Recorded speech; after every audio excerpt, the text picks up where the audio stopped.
Hola, buenos días, buenas tardes, según la zona horaria en la que os encontráis.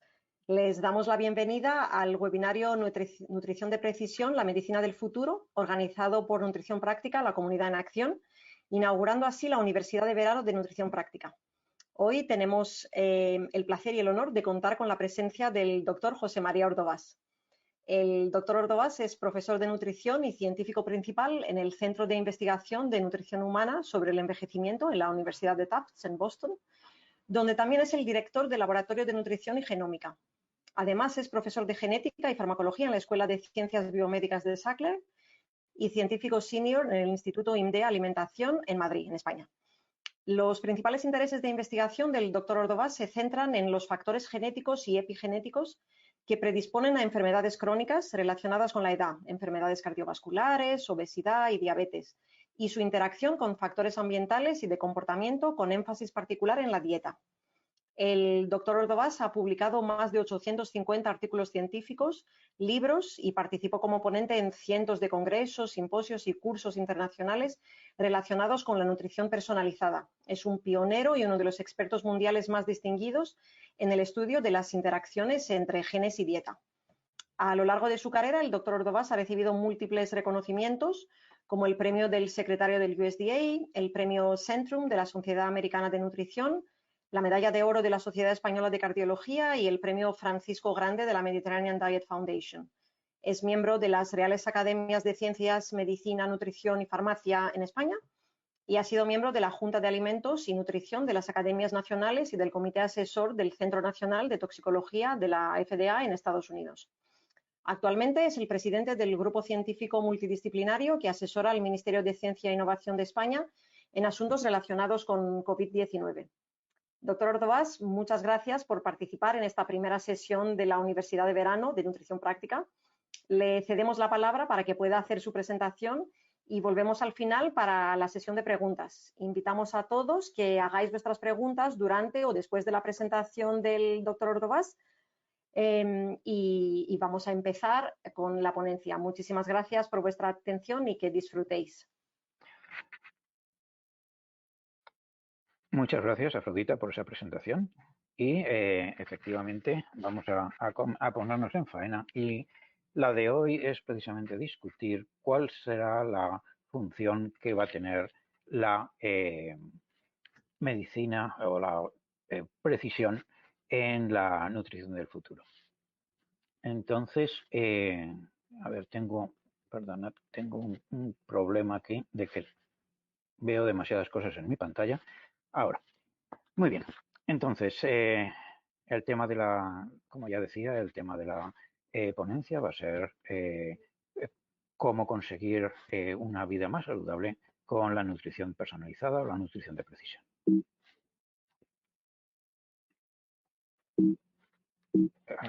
Vamos a ver si me deja pasar. Entonces, lo primero que tenemos que hacer es definir un poco qué entendemos por nutrición de precisión, nutrición personalizada y para qué se utiliza. Bueno, pues la manera en que la definimos nosotros es el usar información acerca de las características del individuo para desarrollar pues, consejo nutricional, productos como test, servicios, etcétera, etcétera.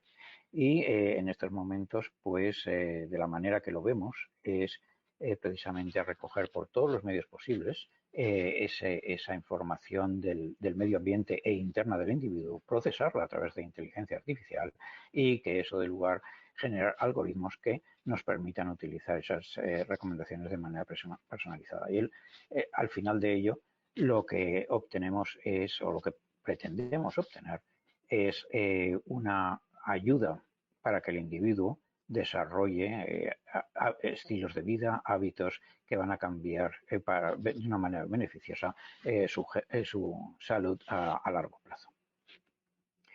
¿Necesitamos la personalización o la precisión?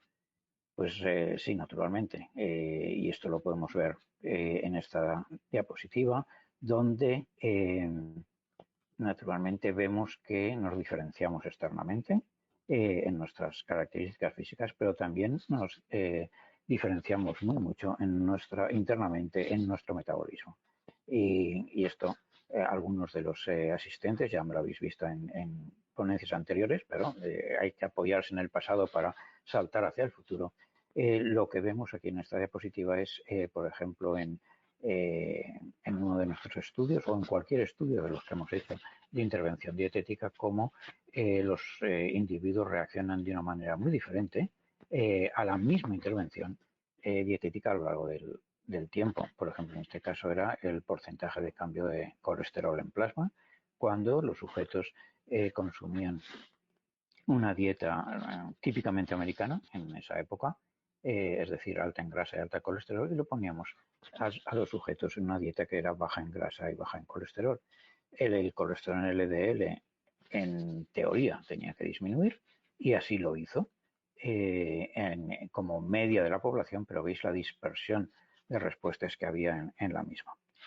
Así pues, consideramos que una dieta baja en grasa, baja en colesterol, es beneficiosa para el sistema cardiovascular, pero ya veis que no lo es para todos, ya que hay individuos en los que la respuesta es muy alta en términos de disminución y otros que lo es menos.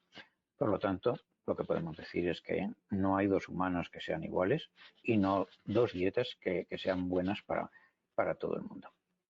¿Cuáles son los factores responsables de esa variabilidad entre que existe en la respuesta a la dieta?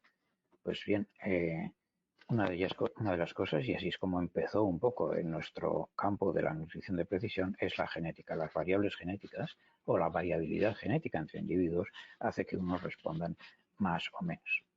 Pero hay otros campos que son menos explorados, por ejemplo, el factor del sexo. Hasta ahora muchos de los estudios no lo han considerado y se han dado, digamos, las conclusiones, se han hecho los análisis, se han dado las conclusiones sin tener en cuenta este factor tan importante que más y más está tomando relevancia a la hora de la precisión, el sexo. También la mayor parte de los estudios se han hecho pues, con personas de edad media, pero hay que tener en cuenta que esta precisión tiene que aplicarse también a las diferentes fases de nuestra vida. No será lo mismo en un niño que en un adulto, que en una persona anciana. Por lo tanto, en el futuro, la nutrición de precisión debe aplicarse, debe investigarse primero y aplicarse luego a las diferentes fases de la vida, ya que nuestras necesidades son diferentes. Otro factor que está empezando a tomar gran relieve es la crononutrición y cómo podemos integrarla en esa nutrición de precisión. Es decir, no es lo mismo cuando comemos o lo que comemos a cada hora del día. También más y más está tomando relevancia la microbiota, esa flora bacteriana que nos acompaña durante toda nuestra vida, especialmente el intestino, y ya empezamos a demostrar de una manera bastante, digamos, convincente de que la composición de nuestra flora bacteriana va a influir sobre nuestra salud y que, por lo tanto, su estudio en términos de clasificar a los seres humanos en qué tipo de microbiota tienen, pero también cómo abre una puerta a los probióticos y a los prebióticos a la hora de influir sobre ese microbiota. La epigenética es también un factor importante, puesto que es el puente que existe entre nuestros genes y nuestro medio ambiente, incluido la dieta, es algo que merece mucha más investigación y los estudios iniciales que estamos llevando a cabo indican que será muy útil para la nutrición de precisión, ya que es un proceso, a diferencia del genoma, que no puede ser, al menos de momento, manipulado o cambiado. La metilación, la epigenética en general, es reversible y podemos influir de una manera positiva sobre ella. Y por fin las características iniciales del individuo. No es lo mismo que estemos recomendando a una persona que es diabética o una persona que es obesa, etcétera, etcétera. Entonces, todos estos factores tenemos que tenerlos en cuenta. Y para ello lo que tenemos que recoger es cuanta más información posible acerca del individuo, lo que llamamos lo que se ha dado por llamar el panorama, que viene de las ómicas, panoramics. Y eso incluiría no solamente conocer nuestro genoma, transcriptómica, proteómica, metaboloma, microbioma, epigenoma, etcétera, etcétera, sino también los factores más sociales es decir, cuál es nuestra vida social, dónde estamos físicamente, dónde nos ubicamos, es decir, nuestro exposoma. Otra cosa que también se están desarrollando y que tendrán una gran importancia en el futuro son los biosensores, que de manera no invasiva puedan recoger continuamente información acerca de nuestro medio ambiente y también de nuestro propio metabolismo. Bueno, con toda esta introducción vamos a meternos más en concreto en el primer aspecto, en el más trabajado, que es cómo podemos llegar a la personalización a través de la variación genética, del conocimiento de la variación genética.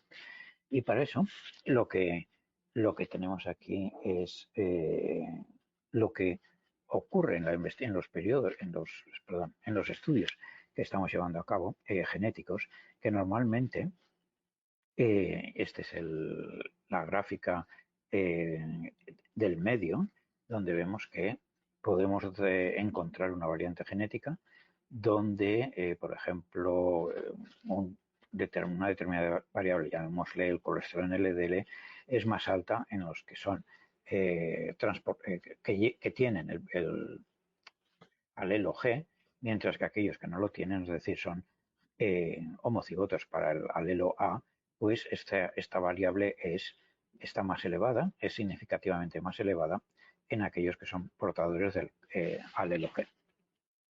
Muy bien, entonces esta información pues nos serviría para decir que los portadores del alelo G están a un riesgo mayor de enfermedad cardiovascular porque sus niveles de colesterol son más altos normalmente, que es lo que indica la barra negra que tenéis ahí. Pero esto es sin tener en cuenta ese exposoma, ese medio ambiente. Si nos movemos al gráfico de la derecha, pues vemos que eso no ocurre para todos, ya que depende de la exposición, por ejemplo, en este caso de la dieta. Si es una dieta 1, llamémosle una dieta prudente, vemos que no importa que se tenga el alelo G o que no se tenga, ya que los valores son similares.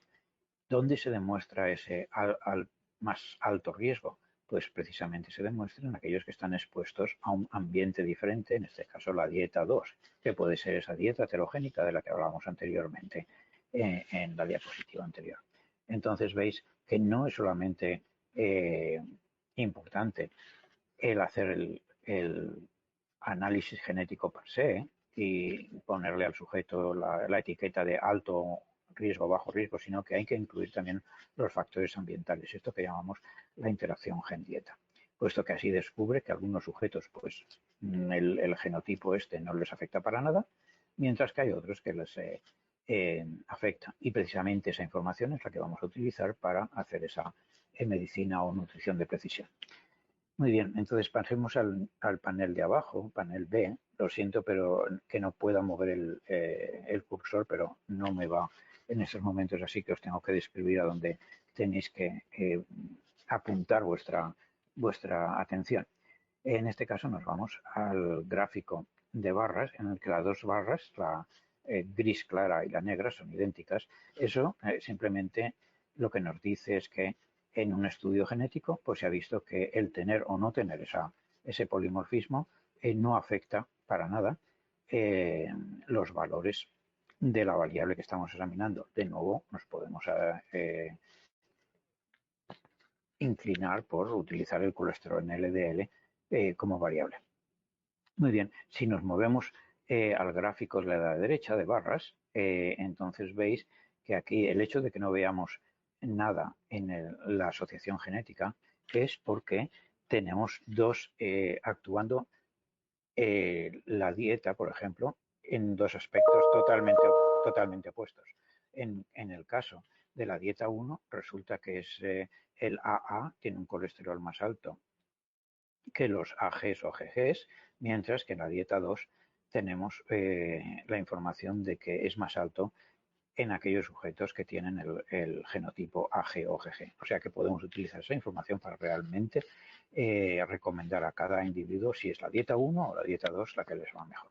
En eso se basa la nutrición personalizada basada en el genoma. Os voy a dar un ejemplo ya antiguo, pero que es muy ilustrativo, de uno de estos casos y para ello nos centramos en el gen de la APOA2.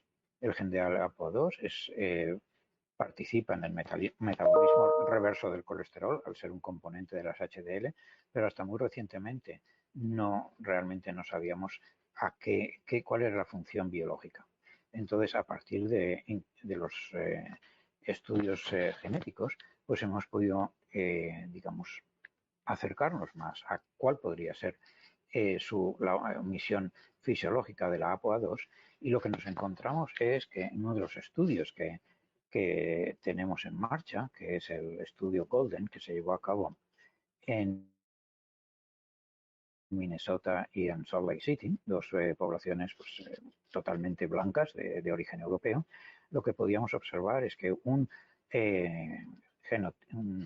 mutación relativamente común en la zona del gen de la APOA2 daba lugar a fenotipos diferentes en lo referente al peso o a variables relacionadas con el peso. Así, por ejemplo, veis que aquellos que eran homocigotos para el LOC tenían un peso más alto, un índice de masa corporal más alta, un diámetro de cintura más alto. Entonces, lo que podíamos decir es que en esta población el CC, el genotipo CC, estaba asociado con unos niveles más altos de valores antropométricos y, por lo tanto, un riesgo mayor de obesidad.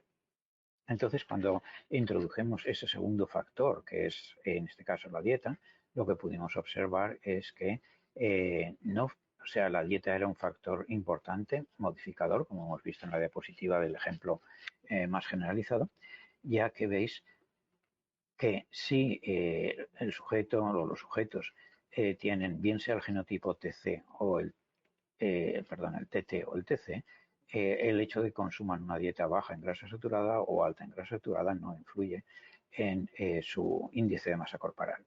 Pero si tienes el CC, aquellos que aparecían como más predispuestos a la obesidad, vemos que ahí sí que se expresa.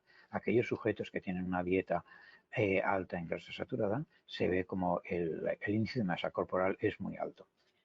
Y esto se ve en todas las poblaciones que hemos investigado, bien sea en la población de Framingham, que también está constituida por sujetos de raza blanca, como en el estudio Golden, que ya hemos mirado anteriormente, y que también se trata de raza blanca, y también en el estudio de BPRHS, que quiere decir Western Puerto Rican Health Study, y vemos exactamente una réplica de lo que se veía en Framingham o se veía en Golden, aunque en este caso la población es hispana y con una carga genética diferente. Así que digamos que este es un marcador universal de respuesta a la dieta y que puede ser utilizado para la nutrición personalizada. ¿Qué tienen en común todos estos estudios de lo que hemos hablado, Framingham, Golden y el Boston Puerto Rican, que tienen lugar en Estados Unidos? Sin embargo, para decir que realmente es universal, que realmente es global, tenemos que ver si funciona en otros continentes. Y así es. Vimos los mismos resultados en España y vimos los mismos resultados en Singapur.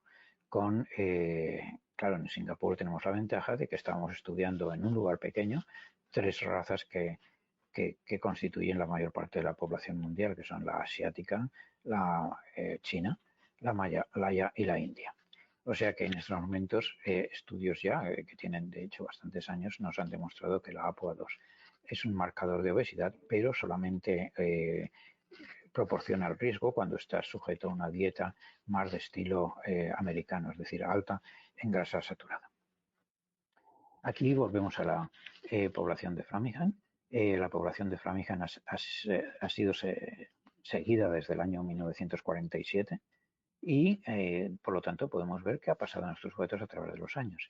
Y fijaros cómo en esta diapositiva vemos la diferencia que había en el índice de masa corporal entre aquellos sujetos con el genotipo de alto riesgo, que es el CC, que consumían una dieta baja en grasa saturada o una dieta alta en grasa saturada. Había una diferencia significativa en su índice de masa corporal.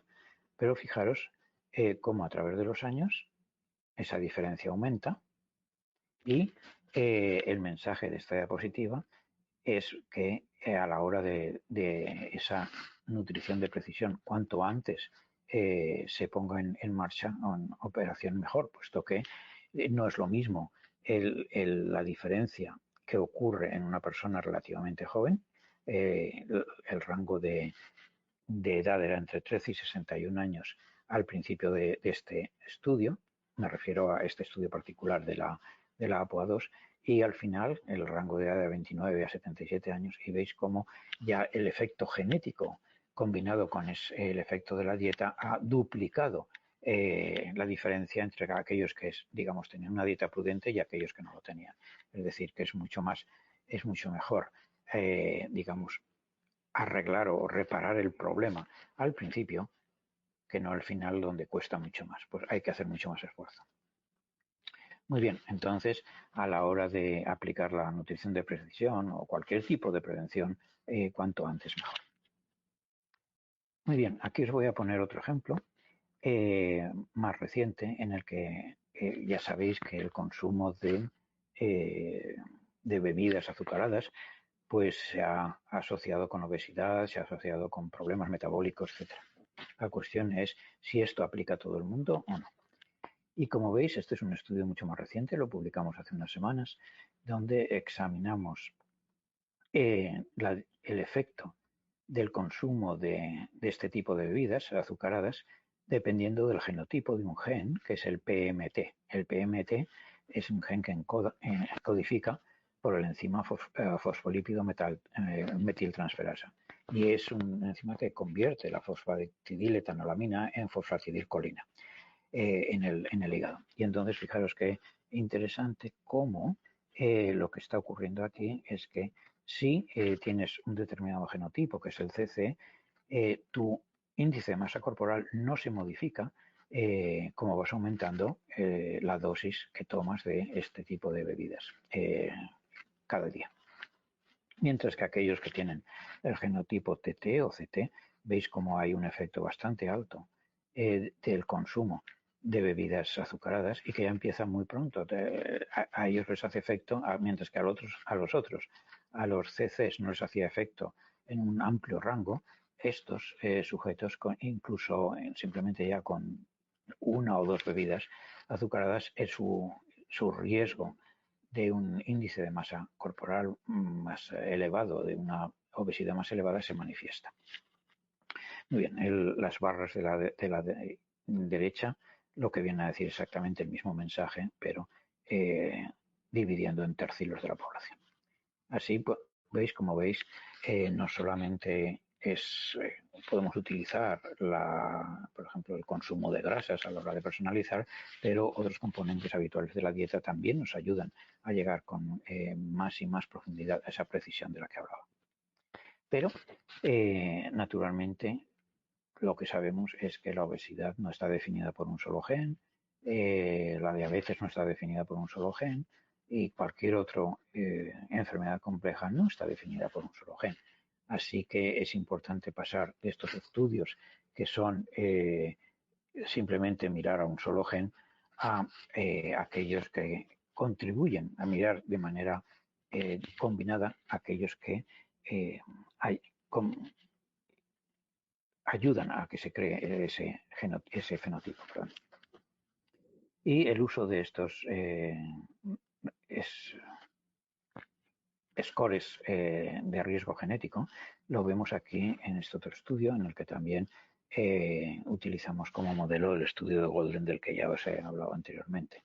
Y aquí lo que vemos es el índice de masa corporal en sujetos dependiendo de la carga genética de obesidad. El primer tertilo, el segundo tertilo o el tercer tertilo. La manera en que creamos estos tertilos es mirando al conjunto de variantes genéticas asociadas con obesidad.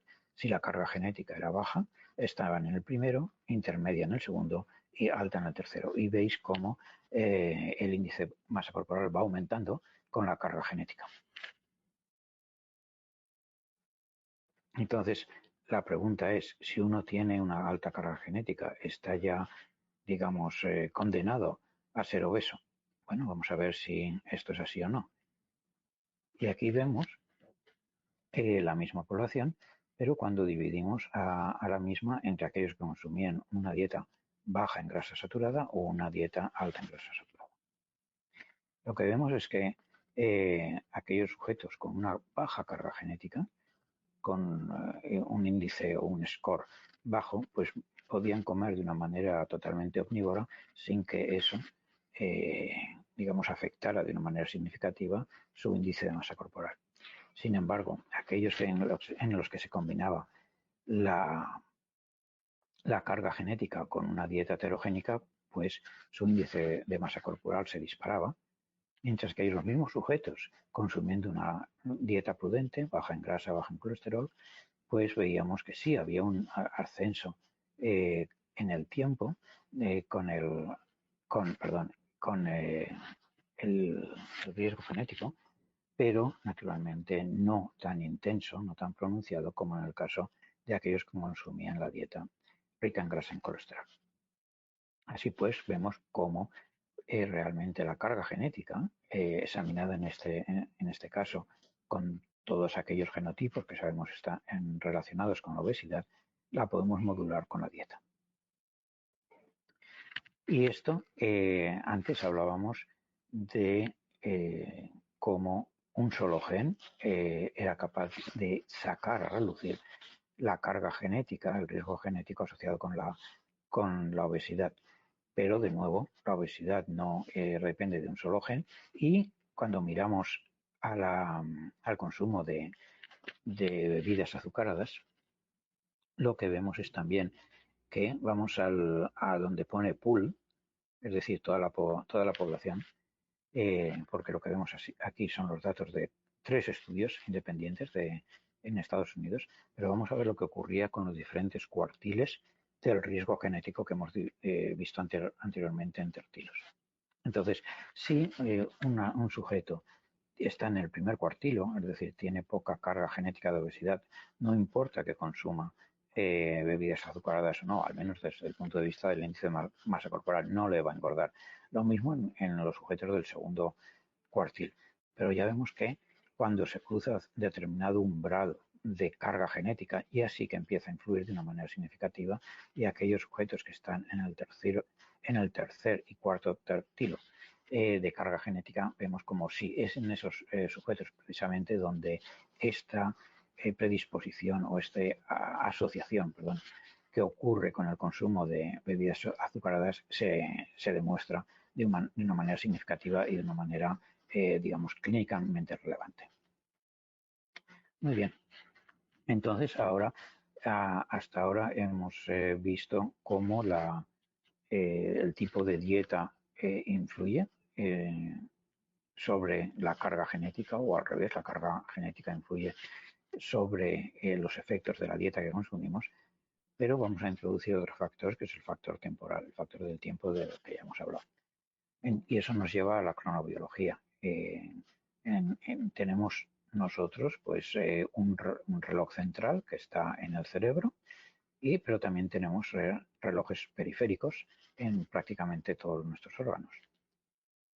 Y nos encontramos en un tipo de sociedad, además, en la que estamos, digamos, alterando ese equilibrio de los relojes, del reloj central o de los relojes periféricos, bien sea con el jet lag, bien sea con los horarios de las escuelas, o en trabajos a turno, como ocurre en los trabajadores de factorías, que están abiertos todo el tiempo, en los hospitales, o incluso en esta costumbre más y más arraigada de por la noche pues hacer un viaje al refrigerador para consumir algo fuera de hora.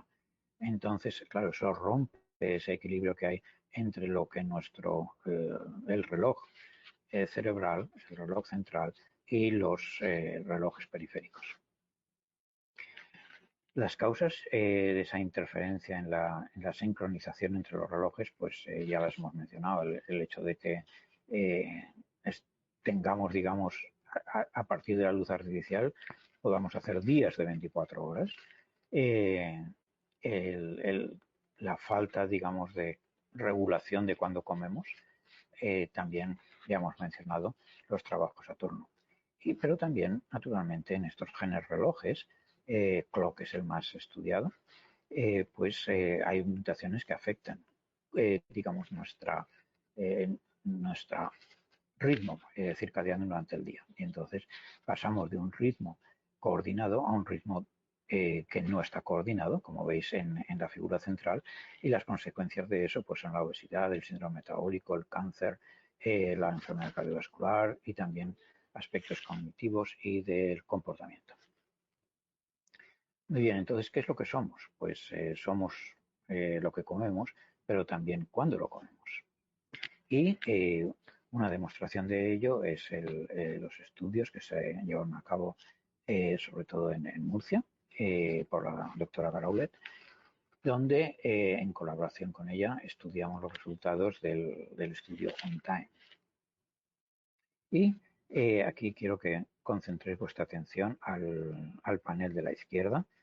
Y lo que se observó en este estudio es que en el programa que tiene de pérdida de peso, pues se veía que había unos sujetos que naturalmente perdían peso más que otros, y a la hora de encontrar factores que definieran el mayor o menor éxito de esa pérdida de peso, pues nos encontrábamos con que la hora de la comida era importante. Entonces, veis cómo aquellos sujetos que consumían su comida principal del día, en el caso de España, es decir, la que tomamos a mediodía, lo hacían antes de las 3, perdían peso de una manera más eficaz que aquellos que hacían su consumo de alimentos más allá de las 3 de la tarde.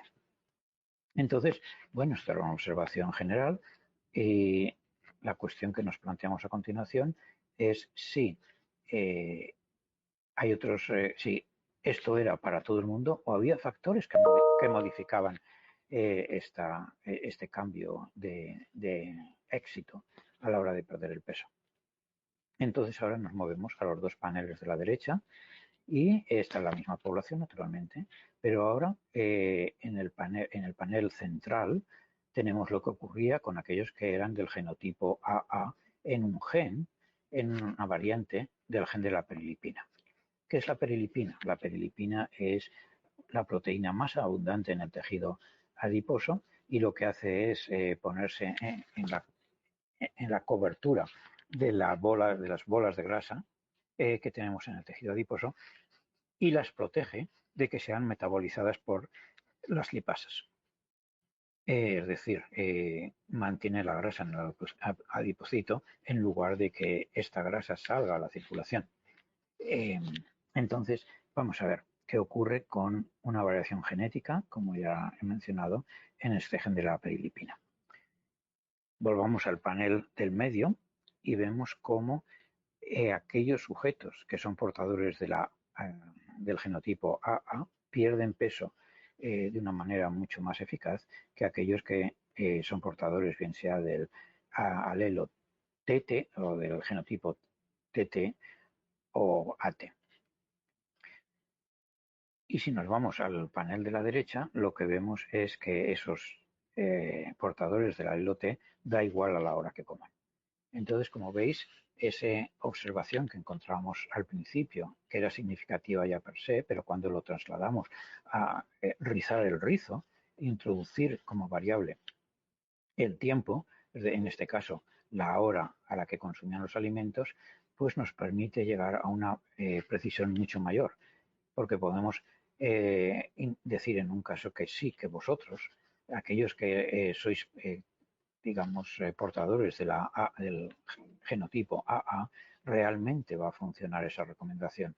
La recomendación de cambiar la hora de una hora más tarde a una hora más temprana. Sin embargo, aquellos que sean portadores del alelo T, no importa realmente, esa recomendación no les afectaría para nada. Muy bien, entonces lo que hemos visto hasta ahora es cómo gota a gota íbamos avanzando en la nutrición de precisión. Me refiero gota a gota, por el hecho de que íbamos estudiando un gen tras otro o una combinación de genes tras otra, si nos íbamos a los scores genéticos. Pero si seguimos haciendo esto de una manera continuada, pues realmente tenemos un gran pozal que rellenar y nos llevaría una eternidad el identificar todos los factores, bien sean genéticos, bien sean ambientales, que afectan la respuesta individual.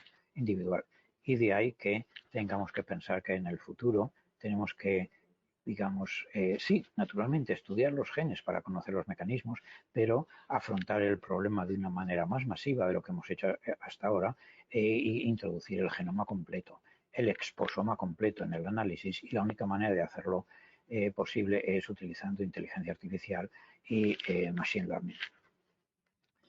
Entonces, de esta manera, pues podríamos llegar a un punto óptimo a la hora de cómo diseñamos, cómo llevamos a cabo nuestros estudios. En la actualidad, pues tenemos estudios epidemiológicos donde tenemos una gran cantidad de sujetos, pero con una calidad pobre y una precisión pobre a la hora de sacar conclusiones.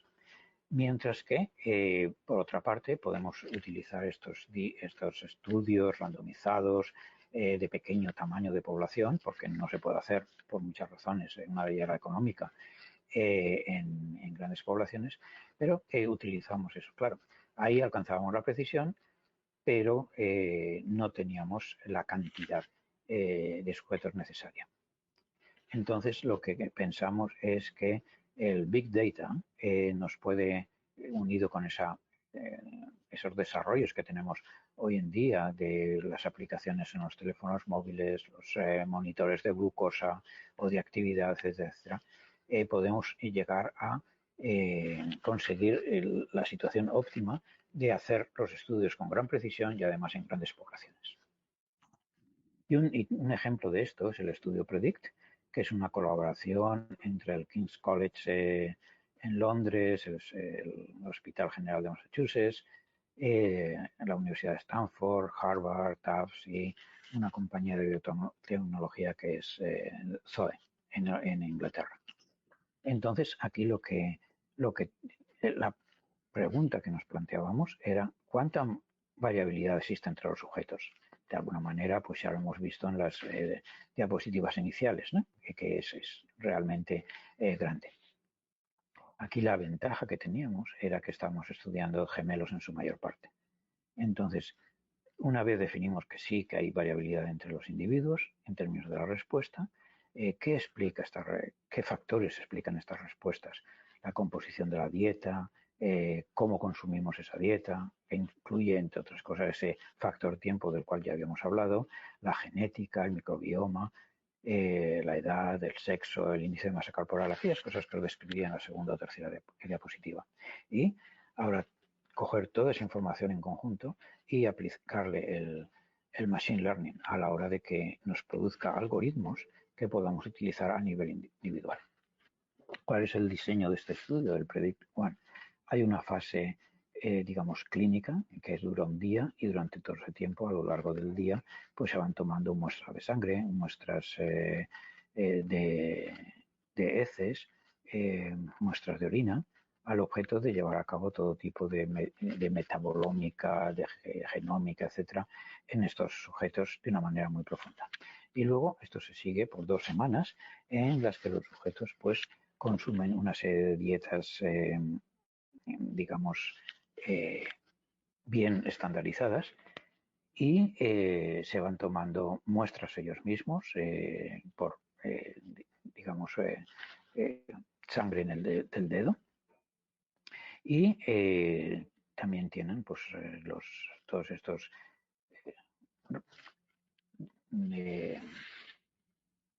desarrollos digitales de los que hablábamos ya anteriormente. Muy bien, y hablando de Big Data, ya veis la cantidad de datos que se recogía de cada individuo durante ese periodo, que llegaban a ser varios millones de puntos. Entonces, veis aquí cómo la herencia es diferente dependiendo de qué fenotipo miremos. Si estamos mirando a la altura, que es el panel de la izquierda, vemos que la altura es altamente genética, puesto aquí lo que estamos mirando es la correlación entre un gemelo y otro. Mientras que otros factores metabólicos, pues a pesar de que tienen genes idénticos, veis cómo hay mucha más dispersión en los puntos, en la glucosa, en los triglicéridos.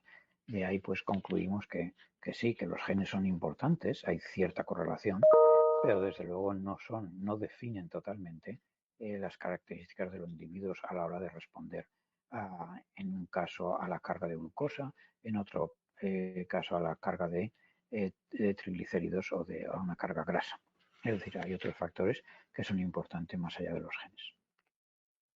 Y aquí veis la variabilidad que existe entre los sujetos. Y estos son sujetos que a la entrada en el estudio todos tenían buena salud. Entonces veis como los triglicéridos, pues la respuesta de los triglicéridos a una carga, digamos, una comida que se consumía a tiempo cero y luego otra comida a tiempo 4 horas, veis cuál es la dispersión tan enorme de respuestas para triglicéridos o para glucosa o para insulina. Es decir, que lo que no podemos ya seguir diciendo es que una dieta funciona para todos y seguir unas recomendaciones globales porque vemos claramente que este no es el caso.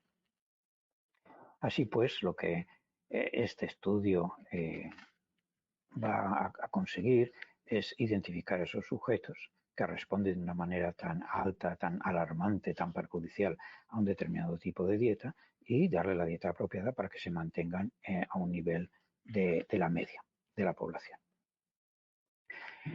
Y aquí vemos, al haber estudiado todo tipo de factores en estos individuos, pues vemos cómo dependiendo del fenotipo o de la variable que midamos, pues lo que contribuye a esa variabilidad es distinto. Por ejemplo, los triglicéridos, los marcadores de lípidos son importantes, los de glicemia son importantes, pero la antropometría, es decir, el mayor o menor peso es importante, pero fijaros cómo, por ejemplo, el microbioma pues es más importante que la genética, y la genética solo está abajo del todo. Mientras que en el caso de la glucosa, pues nos encontramos con la composición de la dieta es importante, la genética tiene un factor más importante que los triglicéridos, el microbioma es importante también y ya otra serie de factores como la edad, el sexo y tal. Entonces veis cómo cómo se ha estudiado hasta ahora la nutrición personalizada, que era basada en estudios genéticos sin más, pues la verdad no cumple con el objetivo que tenemos de futuro de ofrecer una dieta de precisión real y efectiva, puesto que hay que tener en cuenta todos los demás factores del individuo, estos y otros que naturalmente vayamos descubriendo a lo largo del tiempo.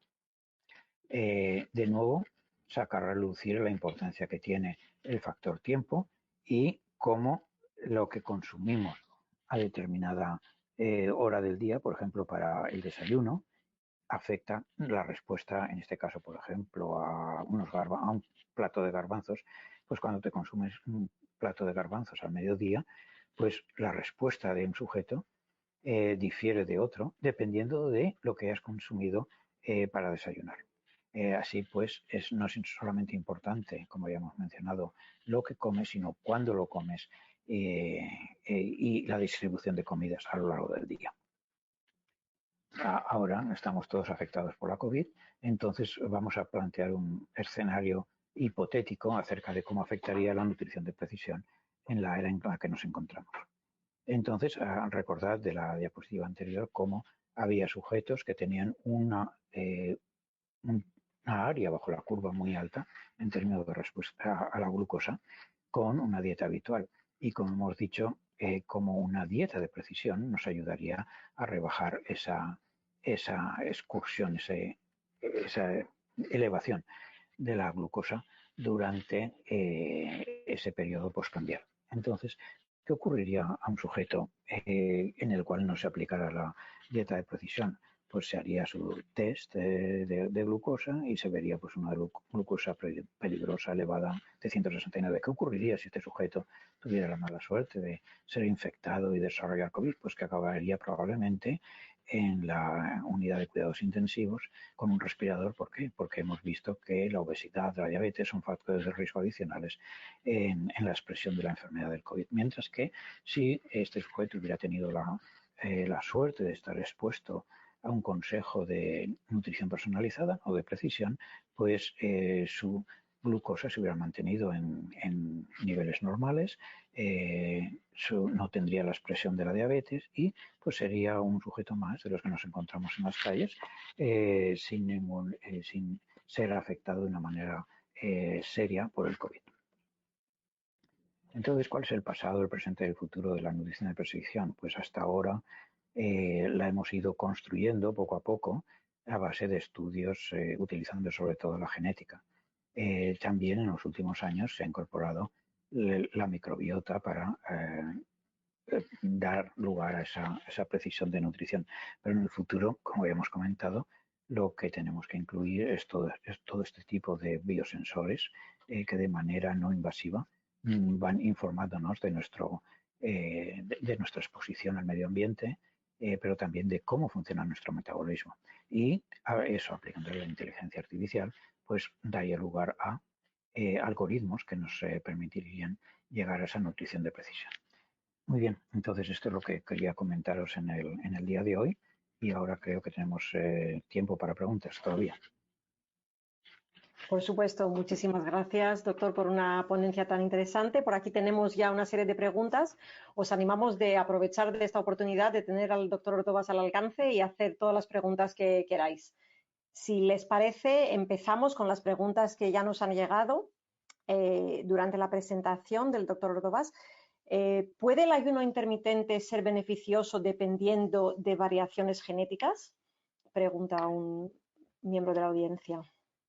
Ya, bueno, lo que hemos demostrado hasta ahora es con cargas, diferente tipo de cargas metabólicas a diferentes horas y hemos visto cómo el tiempo juega un papel importante. Así que, aunque no se hayan hecho todavía estudios que yo conozca del beneficio del ayuno intermitente, evidentemente va a beneficiar a unos sujetos más que a otros. El problema que tenemos es que hasta ahora no podemos definir exactamente quién es quién. Perfecto. Seguimos con la siguiente pregunta. ¿Es más importante tratar de nutrición personalizada o deberíamos de hablar más bien del concepto de nutrición dirigida a grupos poblacionales específicos? Ya, y eso es parte digamos, de otro concepto que es la salud pública de precisión, en lo cual, claro, el hablar de nutrición de precisión para desarrollar dietas que influyen solamente sobre un individuo es imposible. O sea que en realidad lo que estamos haciendo es desarrollar precisión de nutrición para grupos. Y estos grupos, como ya no lo he mencionado, pero grupos étnicos. Vemos cómo parte de esas diferencias étnicas, es por diferencias en el genoma, pues naturalmente se puede identificar dietas que sean más apropiadas para sujetos asiáticos, sujetos africanos, etcétera, etcétera. Entonces, sí, naturalmente que una no excluye a la otra y que, por ejemplo, a los mediterráneos nuestra dieta óptima será muy diferente que los esquimales, efectivamente es así, y eso es, entre otras cosas, por diferencias genéticas.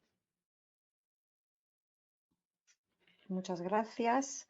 Seguimos. La pandemia cambia nuestro concepto de privacidad y nuestra predisposición para compartir datos.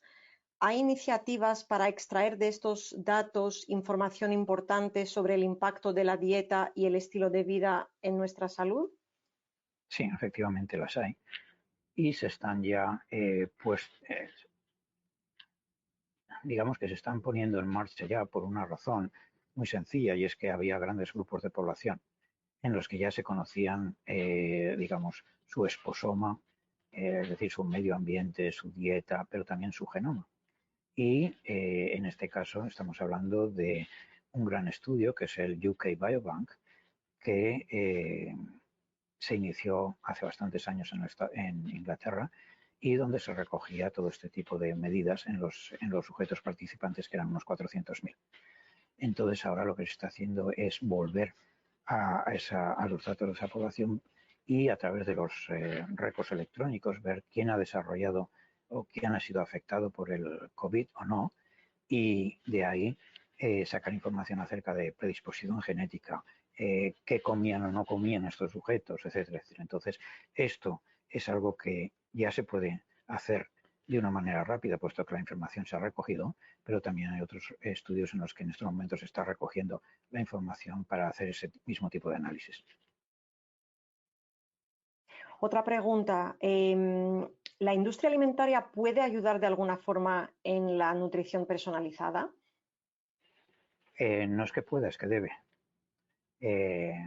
Entre otras cosas, en una de las diapositivas que ponía acerca de esa situación hipotética en la que un sujeto recibiendo la dieta habitual podía acabar en un respirador o recibiendo una dieta de precisión podía mantenerse sin la gravedad asociada con la infección del COVID, ya ponía al final que la diferencia entre que eso fuera una situación hipotética o una real es naturalmente la falta eh, de dinero para la investigación.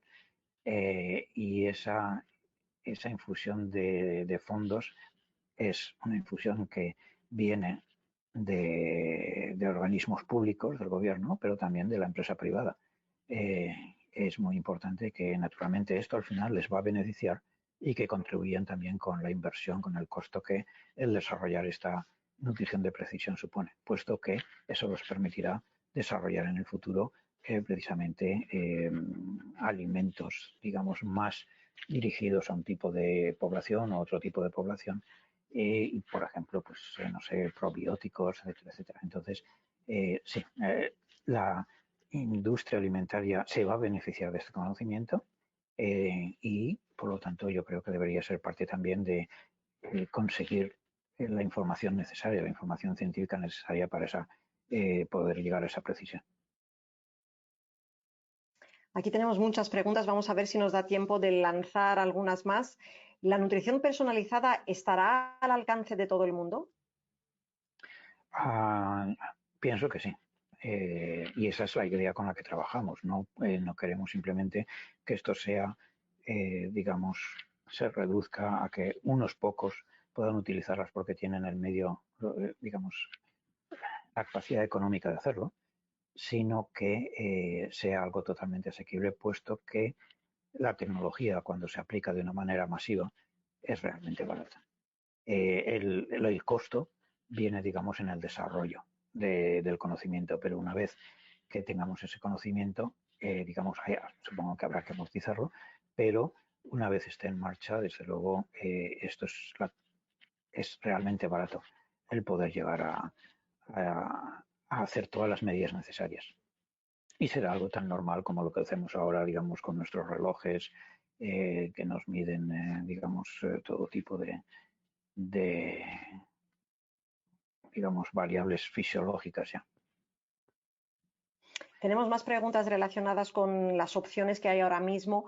¿Qué opinas de los test genéticos que hay ahora mismo en Internet y que puede hacerse cualquiera con solo aportar una muestra de saliva?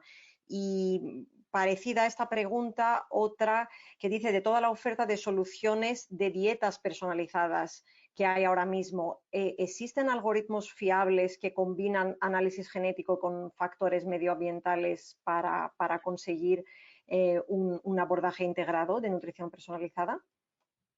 Ya. Bueno, ¿cuál era la primera pregunta, perdona? ¿Qué opina de los test genéticos que hay ahora mismo en Internet? Sí.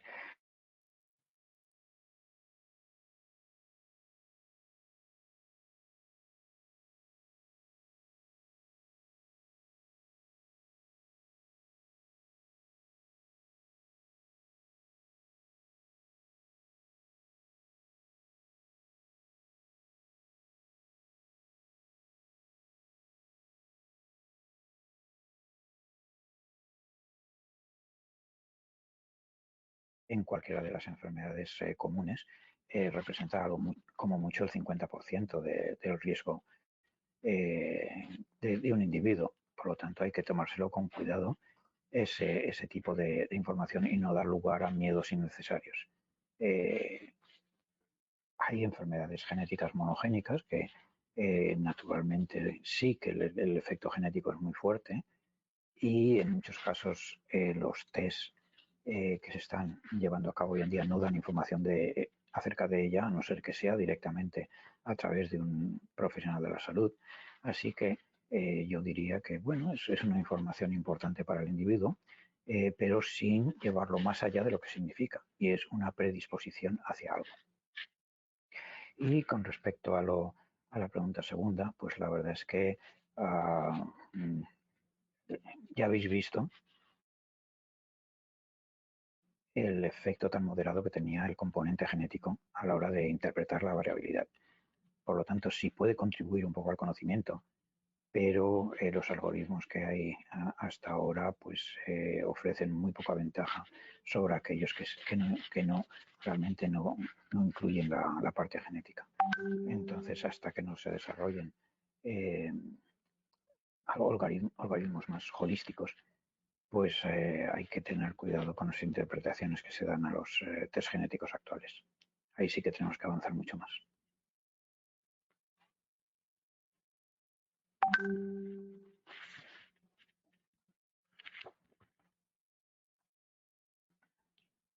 ¿Sí? ¿Hay alguna pregunta más?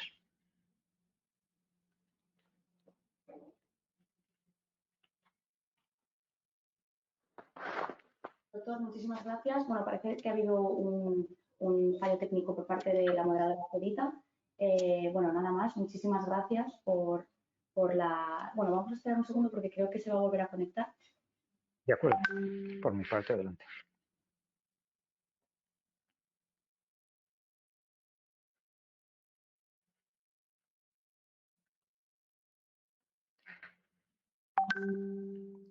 Bueno, mientras se conecta, voy a seguir con la segunda parte con la segunda pregunta que se mencionaba, y es que ha habido estudios donde se ha demostrado que por el mero hecho de que a un sujeto se le ofrece algo con digamos, la etiqueta de personalizado, su adherencia a una dieta prudente es mayor que si no se le da como personalizado, sino simplemente como una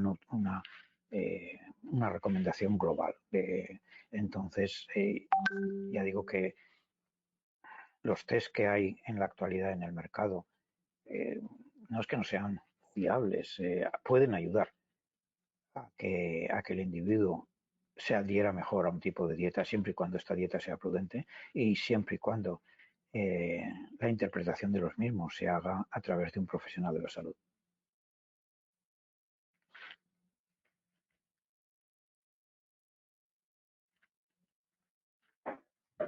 Doctor, muchísimas gracias. Bueno, parece ser que no se puede unir de nuevo a Judita. Nada, simplemente dar de nuevo las gracias por su maravillosa ponencia.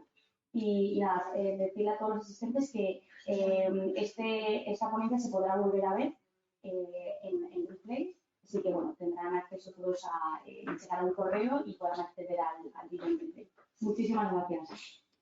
Gracias a vosotros, Irene. Hasta pronto. Hasta pronto.